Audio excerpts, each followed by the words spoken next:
सूर्य षष्ठी के अवसर पर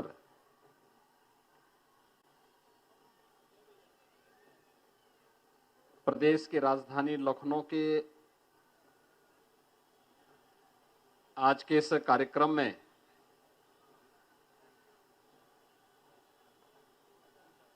समारोह में उपस्थित उत्तर प्रदेश सरकार में मंत्रिमंडल के मेरे वरिष्ठ सहयोगी, उप मुख्यमंत्री श्री ब्रजेश पाठक जी,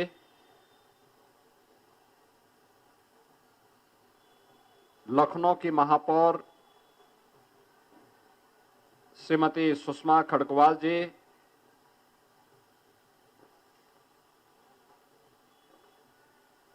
निदेशक डॉक्टर राम मनोहर लोहिया आयुर्विज्ञान संस्थान doctor CM Singh ji,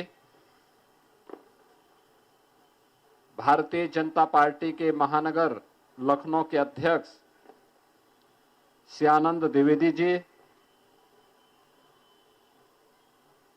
Mauritius से इस समारोह में विशेष रूप से उपस्थित श्री सुरेश राम वरण जी,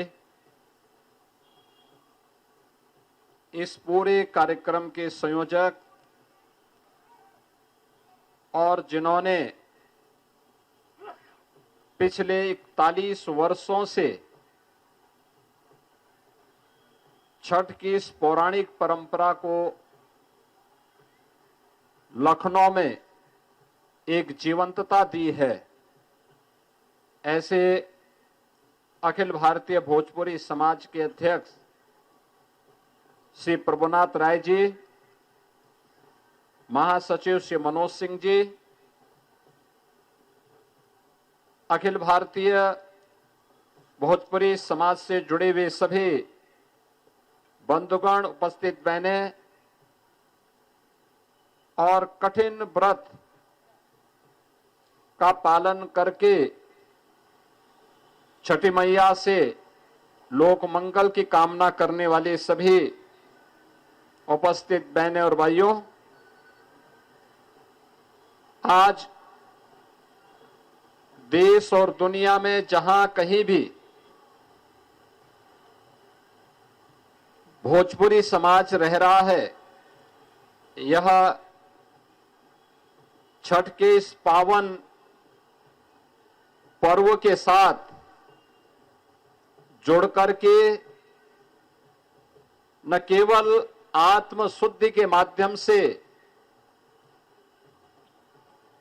लोक कल्याण के मार्ग को प्रशस्त करने के इस कठिन यज्ञ के साथ जुड़ा हुआ है,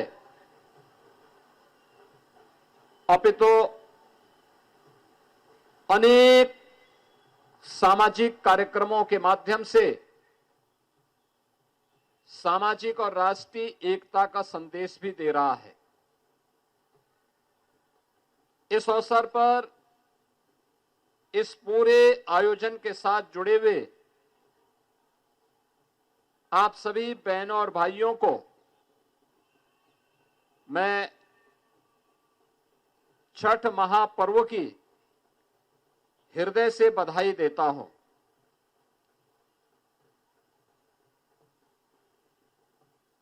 इस अवसर पर मैं केवल आप सबसे एक ही बात कहूंगा कि छठ मैया की कृपा सबके ऊपर इसी प्रकार से बनल रहे।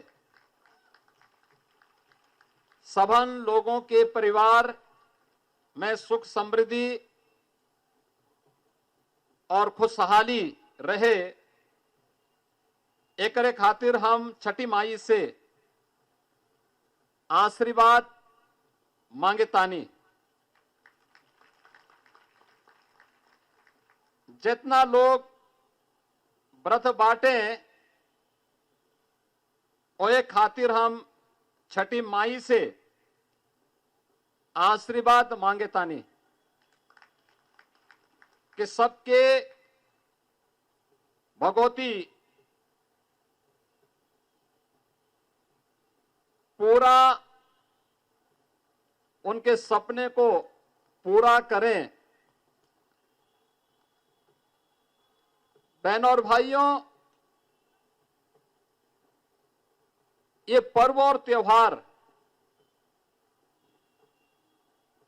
केवल एक आयोजन नहीं है, केवल एक जमावड़ा नहीं है।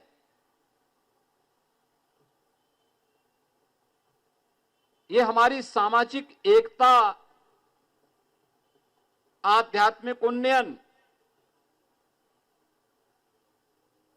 भारत की प्राचीन विरासत के प्रतीक भी है। प्रकृति के साथ हमारा संवाद कैसा होना चाहिए,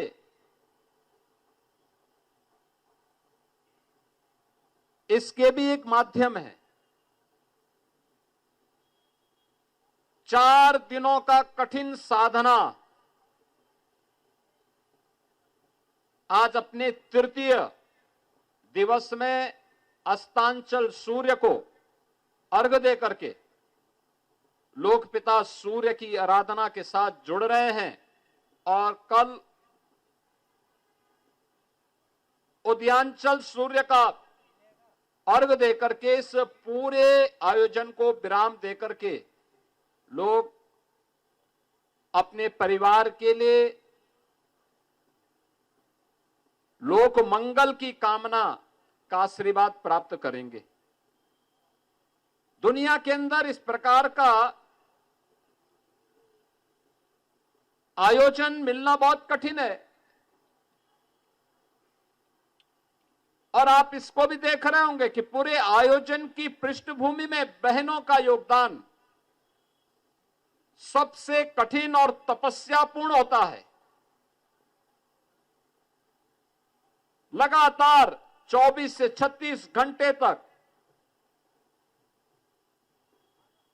कठिन तपस्या में रह करके साधनात्मक जीवन व्यतीत करते हुए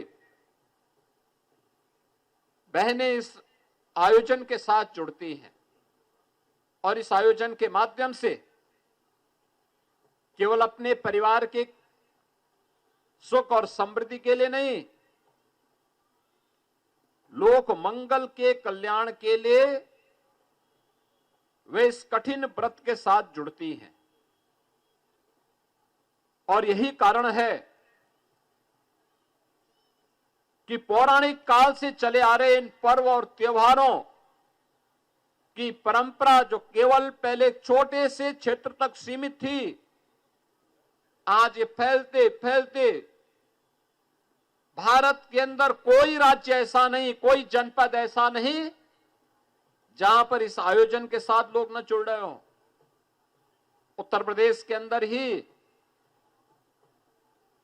पूर्वी उत्तर प्रदेश में लाखों लाख श्रद्धालु इस आयोजन के साथ जुड़े हुए हैं।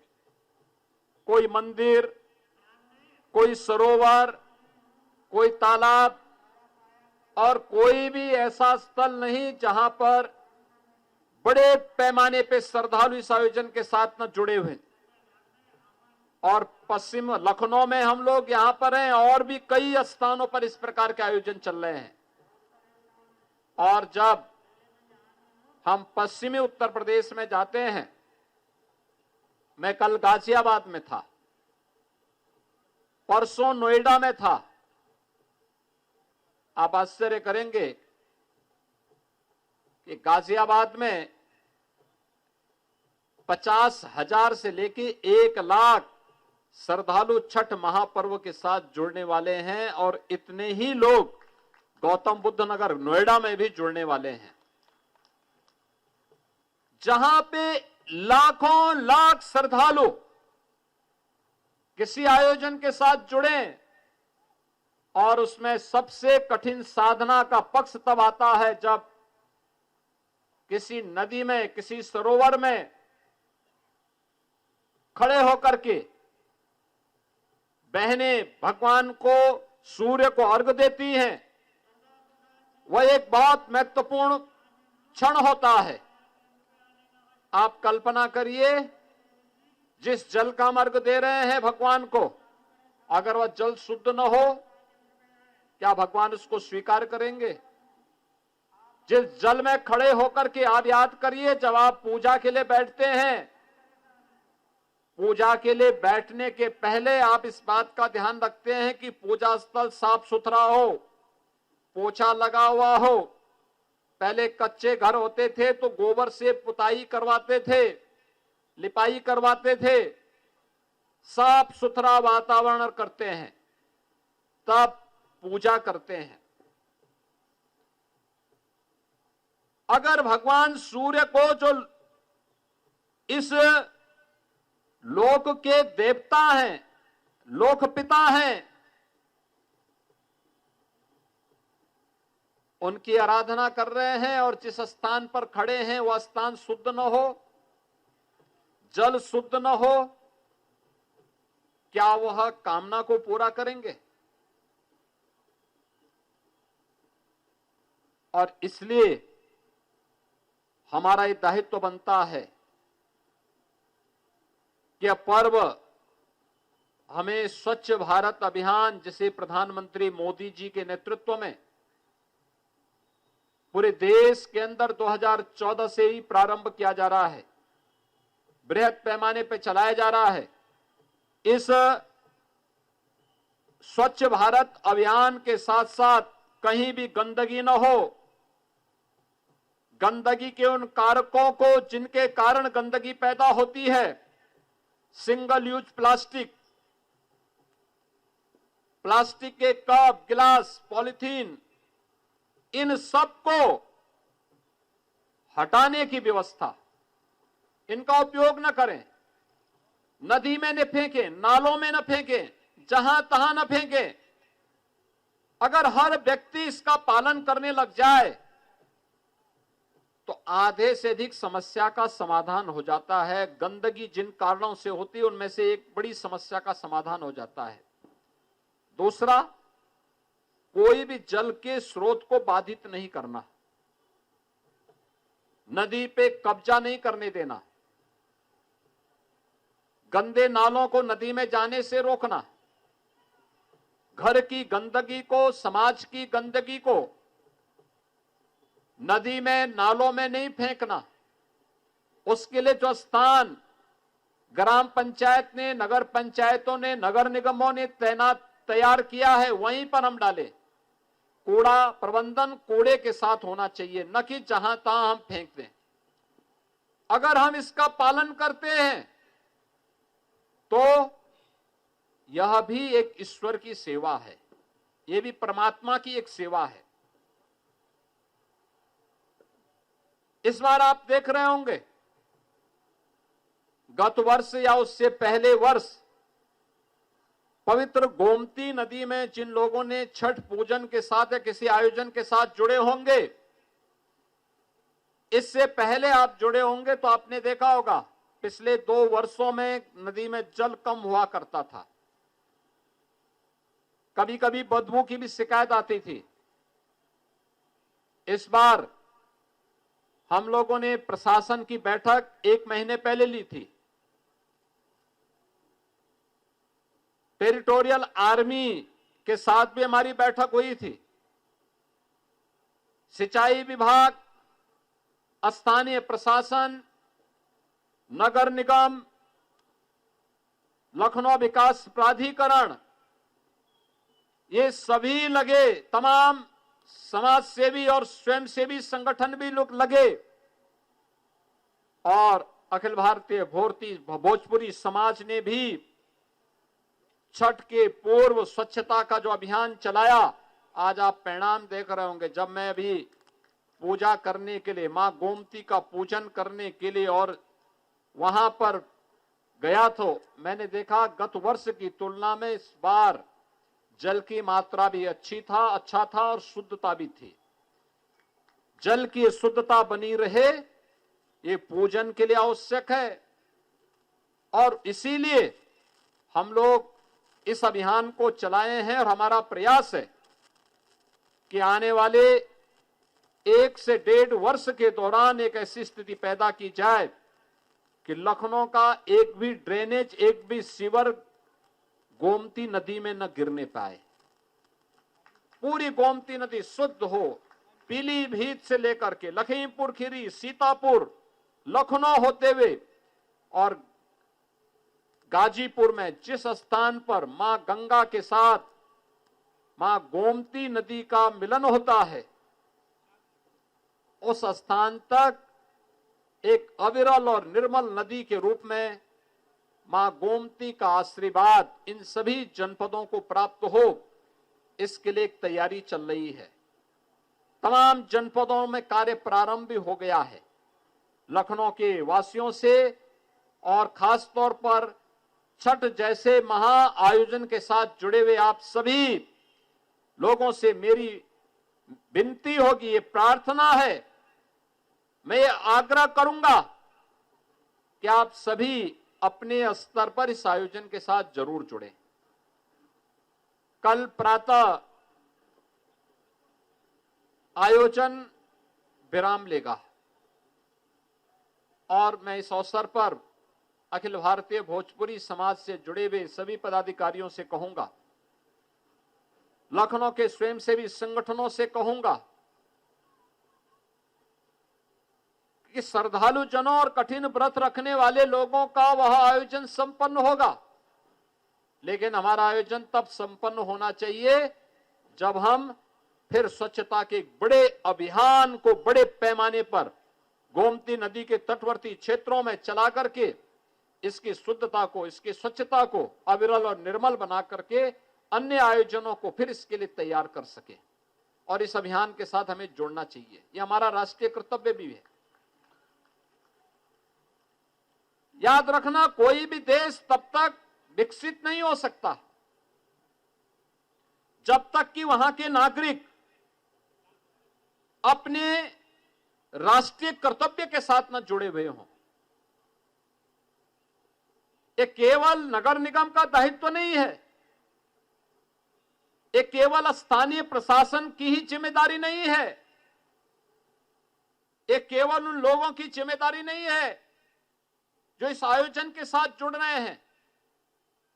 हर लखनऊ वासी की जिम्मेदारी बनती है, हर प्रदेशवासी की जिम्मेदारी बनती है, जो भी नदी, नाला,